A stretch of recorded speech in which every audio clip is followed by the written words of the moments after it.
Bonjour, je suis Benjamin Dessus de l'association Global Chance et aujourd'hui on va parler de l'état des lieux de la situation énergétique française. Quand on parle de l'état des lieux, de cet état des lieux, il faut se poser à la fois des questions sur les consommations d'énergie des Français et puis de la façon dont est produite cette énergie ou est importée cette énergie qui nous arrive et dont nous utilisons finalement un certain nombre des moyens. Alors, quand on regarde cette consommation des Français, il est intéressant de la regarder à travers ce graphique.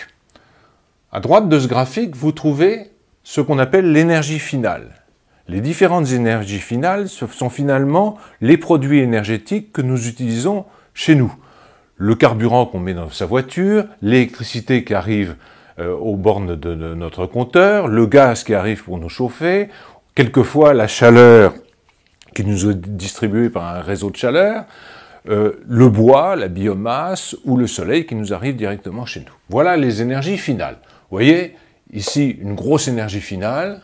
Quand on regarde ce qui se passe dans le bilan français en 2011, ça cette année c'est 2011, le pétrole, les produits pétroliers, c'est le très gros morceau, vous voyez l'épaisseur de cette flèche, c'est 45 ou 46% du total, suivi de l'électricité qui ne fait que 22 ou 23% du total, alors qu'on a toujours l'impression que l'électricité est très importante dans notre pays, suivi du gaz naturel, qui nous sert surtout à nous chauffer, un petit peu de biomasse ou d'énergie renouvelable, vous voyez en vert, et un tout petit peu de charbon utilisé directement dans des chaudières, soit par les particuliers, surtout par les industriels.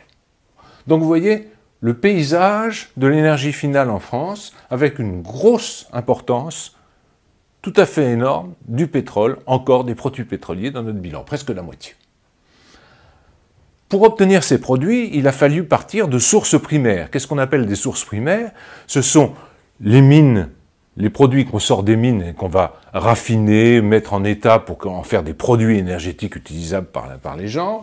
Par exemple, le pétrole qu'on raffine pour faire un produit pétrolier, soit du fuel, soit du gasoil, soit de l'essence, plus ou moins raffiné, plus ou moins sophistiqué. Et puis, la même chose, pour faire de l'électricité, on prend des produits où on utilise du vent, où on utilise du charbon, on utilise du pétrole, etc. Bon.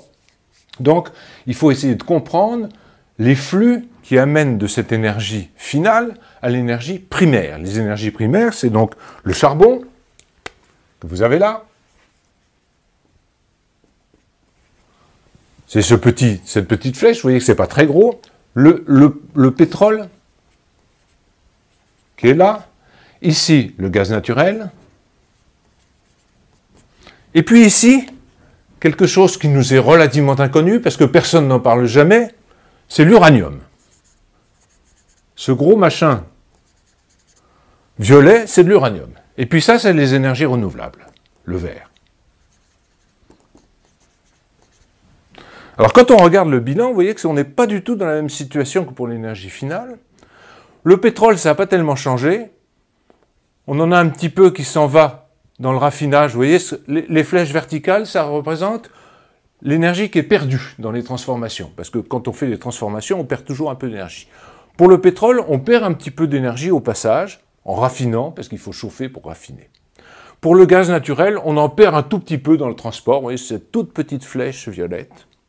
Et puis là, on arrive à l'uranium. L'uranium, plus d'ailleurs un peu de charbon qui arrive pour faire de l'électricité, plus un peu de gaz pour faire de l'électricité, et on arrive à cette énorme flèche primaire. Et puis on s'aperçoit que l'électricité qui arrive au bout, elle est toute petite, à peu près un tiers de ce qu'on a mis au début, vous voyez, et les deux tiers, ben ça s'en va aux petits oiseaux ou dans l'eau, c'est des pertes simplement. Autrement dit, pour l'électricité, entre l'énergie primaire et l'énergie finale, il y a une différence considérable. En gros, on perd les deux tiers de l'énergie qu'on a mis dedans. Donc voilà à quoi ressemble ce bilan. Alors, quand on regarde en énergie primaire, l'uranium devient très important, il représente presque 40 ou 45%, presque 45% du bilan total, suivi du pétrole et du gaz. Alors qu'en énergie finale, vous voyez que l'électricité qui provenait en grande partie de l'uranium était tout à fait négligeable.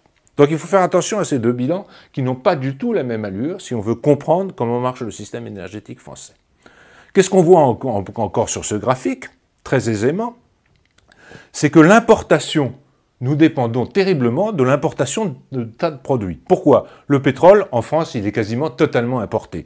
Le gaz, il est quasiment totalement importé. Et puis l'électricité, on nous explique que l'électricité, elle est française. Mais c'est complètement faux, puisque tout l'uranium, c'est-à-dire toute cette grosse flèche violette, est importé. Donc par conséquent, vous voyez, quand on additionne ça par rapport à ce qui reste, le charbon étant lui-même importé, il nous reste ça en gros pour faire notre indépendance énergétique, c'est ridicule. On est plutôt autour de 5 ou 10%, plutôt 10% d'indépendance énergétique, alors que le discours officiel consiste à nous dire qu'on est à 50%, un peu plus de 50% d'énergie. D'ailleurs, c'est intéressant de regarder comment a évolué l'indépendance énergétique de la France depuis qu'on fait du nucléaire. Si on regarde une petite courbe comme ça, là vous avez l'année 1970, là vous avez l'année 2010 ou 2012, ici vous avez à peu près 30%, c'était l'indépendance énergétique de la France. Qu'est-ce que c'est que l'indépendance énergétique? C'était le rapport, si vous voulez, entre ce qu'on consomme chez nous et ce qu'on produit chez nous. Et le taux d'indépendance, c'est ça. En 1970, nous produisions à peu près 30% de l'énergie que nous consommions. Ensuite, ça a commencé à descendre. Et là, on est en 1977-78, au moment où le programme nucléaire démarre. Les bons esprits et l'Observatoire de l'énergie français, gouvernemental, nous dit que nous sommes remontés, grâce au programme nucléaire, à peu près 50%. Et c'est la doxa classique, on nous raconte le grand gain qu'a représenté le nucléaire. Quand on regarde en fait l'indépendance énergétique dans sa propre définition, c'est-à-dire ce qu'on produit, ce qu'on consomme chez nous par rapport à ce qu'on produit chez nous, on s'aperçoit que la vraie courbe, c'est ça. Et qu'aujourd'hui, on est à peu près à 9%. Donc vous voyez qu'il faut faire bien attention à l'ensemble de ces concepts et à ce qu'il y a derrière les mots, puisque manifestement, selon la façon dont on regarde les choses, on peut raconter qu'on est indépendant à 50%, en disant d'ailleurs quelque chose qui est faux, ou dire qu'on est indépendant à 9%.